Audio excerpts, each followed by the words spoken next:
자, 두 번째도 한번 볼게요. 좋지만 내 새끼만 귀한 극성 학부모. 실제로 커뮤니티상에 어떤 이야기가 있냐면 성교육부터 시작을 해서 어디까지 관여를 해야 되는지, 현명한 부모로 어떻게 하면 잘 대처를 할 수 있을까에 대한 고민 많이 하실 것 같아요. 저도 마찬가지거든요. 한번 보시면서 추가로 이야기를 나눠보도록 하겠습니다.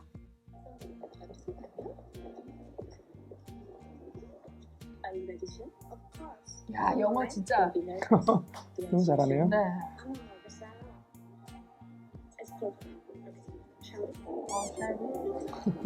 네.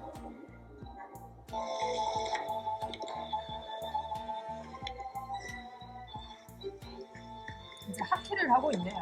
네. 아우, 넘어뜨렸습니다.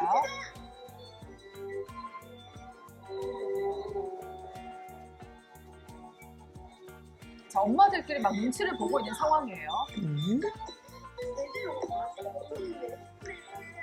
야, 참 이거 엄마들이 보면 정말 가슴 아프거든요. 야, 일부러 이렇게 막 아유 눈치고.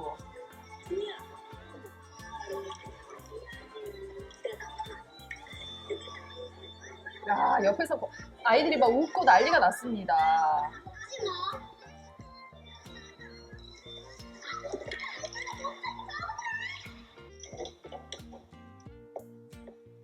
오늘 여기 이렇게 막 들어서 엄마, 쟤 뭐야? 나 쟤랑 하기 싫어. 야, 아니 참, 좀 빠져. 창피하지 말고. 선생님, 아니 이래놓고 무슨 수업이 되겠어요? 애들 수준 이렇게 차이가 나는데 그냥 막 야, 이렇게 얘기하면 안 되잖아요, 그죠? 그쵸. 인정하시고요. 근데 뭐 사실 여러 가지 유형들의 어머님들이 계시니까. 우선은 룰을 어긴 아이들부터 주의를 받아야 하지 않을까요? 그러다 누구 하나 다치기라도 하면 지금 주의라고 했어요? 누구 룰이요? 아싸! 언니 가만 있어. 내가 할게. 정말 이런 경우가 사실 그 유치원생들뿐만 아니라 나이 드신 진짜 할머니 할아버지들도 이런 경우 생길 수 있다고 생각합니다. 유아들 대상이나 청소년들 대상 같은 경우는 이걸 어떻게 교육을 하고 어떻게 관계를 형성을 해야 되는지 정말 고민이 되는데 어떻게 보셨어요? 지금 중요한 게 뭐냐면 네. 이 아이스하키 안에서도 지금 마지막에 룰이라는 얘기가 나왔거든요. 그럼요. 그러니까 우리 사회 안에 법이 있잖아요, 그죠? 네. 학교 안에 교실 안에서도 규칙이라는 게 있어요. 그렇죠. 근데 이런 규칙들이 먼저 선행돼야 된다는 거죠. 그러니까 이것을 하려면은 사회적으로 아이를 키우는 방법인데 아이들에게 이 규칙과 이 법의 중요성을 가르치는 게 우선이고요. 그리고 이 두 번째 장면에서 보면 결국은 이제 부모가 이 상황에서 개입을 한다는 그렇죠. 건데 아이들에게 우리가 해줘야 될 것은 이 자율성을 길러주는 거거든요. 인간의 기본 심리 욕구가 크게 세 가지가 있어요. 네. 세 가지가 뭐냐면 이 자율성과 유능성과 관계성이에요. 근데 그 중에서 가장 중요한 것은 자율성이라는 거죠. 그러면 이 부모가 아이에게 스스로 선택하고 그리고 이 상황에서 결정 내릴 수 있는 능력들을 이 생활 속에서 조금씩 길러줘야 된다는 거죠. 이 구체적인 방법들을 저희가 또 논의하면 되겠죠. 자, 그렇다면 이런 상황에서 남자아이가 막 밀고 있었잖아요. 밀면 안 된다. 너가 잘못했다라고 이렇게 이야기를 해주는 게 가장 먼저일까요? 그렇죠. 중요한 것은 네. 여기서 우리가 아이 메시지라는 기술이 등장하는데요. 이 아이 메시지를 하는 것은 내가 가진 감정을 그 자리에서 표현하는 거예요. 일단 내 감정을 먼저 표현을 하고 그리고 만약에 그 상대방이 그 감정을 받았을 때 보통 우리 사람들은 그 감정에 대해서 공감을 하게 되잖아요. 근데 만약에 그 상황에서 공감을 하지 못하고 공격적인 상황이 나왔다. 네. 그랬을 때 우리는 중재를 할 수 있는 거예요.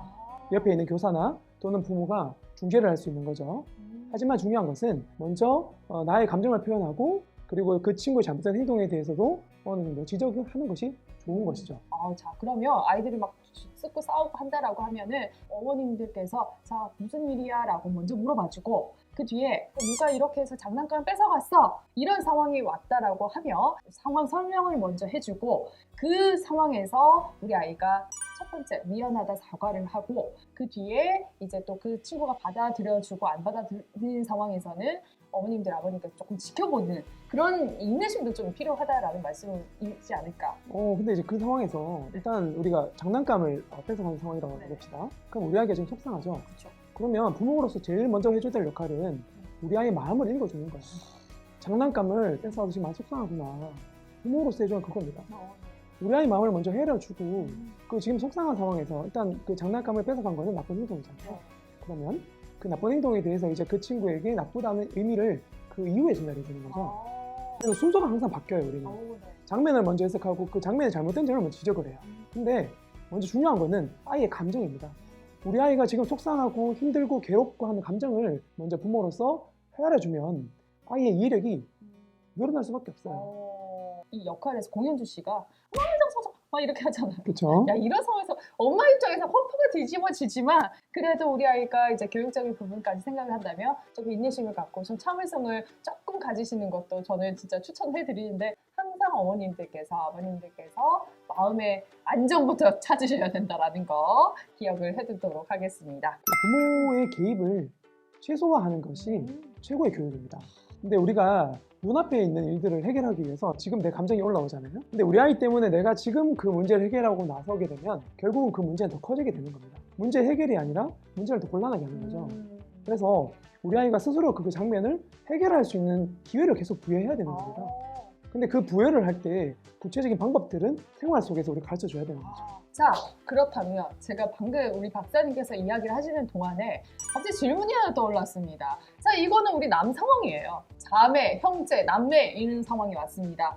이걸 진짜 똑같은 상황이라 봤을 때 싸우고 있어요. 지지고 볶고 난리가 났습니다. 상황을 어떻게 좀 정리를 해야 될지. 그리고 사람이라면 이럴 수 있거든요. 첫째가 얘기를 하는데 둘째 잘못했어요. 그럼 둘째를 막 혼내고 있으면 둘째한테 상처를 받아요. 아무리 상황을 정리하더라도 이게 엄마니까 뭔가 자기 편을 들어줬으면 좋겠다는 사람이 무조건 오거든요.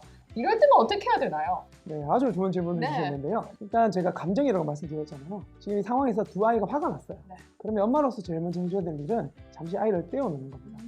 떼어놓고 그 아이의 감정을 잠깐 추스려 줄 수 있는 시간을 주는 거죠. 자, 그러면 이제 아이들이 잠시 그 화가 잠깐 누그러졌던 상황을 가정해 봅시다. 네. 자, 엄마로서 누구의 편을 들어주는 것은 최악의 방법입니다. 그러면 우리가 뭘 해줘야 되냐면 이제 아이들에게 각자 속상한 걸 물어봐야 되겠죠. 그러면 첫째가 속상한 것을 이야기를 할 거고요. 둘째도 본인이 속상한 것을 이야기를 할 겁니다. 그러면 엄마로서 해줘야 될 역할은 첫째와 둘째가 서로 속상한 게 무엇인지 서로 소통할 수 있도록 그냥 기회의 장을 만들어주는 거예요. 근데 여기서 좀 중요한 건 전달할 때 감정적으로 전달하면 안 돼요. 있는 사실 그대로. 그렇죠. 네. 아, 우리 첫째가 이래서, 형이 이래서 이렇게 속상했구나. 둘째에게 그 얘기를 편안하게 전달하는 거고요. 둘째의 이야기도 마찬가지로 엄마는 감정을 섞지 않고 첫째에게 전달하는 거죠. 이게 굉장히 어려운 것 같지만 여러분들이 꾸준하게 연습만 하시면 하실 수 있거든요. 그래서 너무 중요한 방법이니까 계속 우리가 좀 다뤄보도록 합시다. 네, 좋습니다. 여러분들 진짜 인내심을 가지고 꾸준하게 반복이라고 했습니다. 육아는 반복이라고 했는데 이런 상황일 때 좀 여러분들께서 기억을 하시고 인지를 해주셨으면 좋겠다라는 생각이 듭니다. 자, 그러면 또 넘어가서 한번 보도록 하겠습니다. 이거 진짜 너무 재밌네요.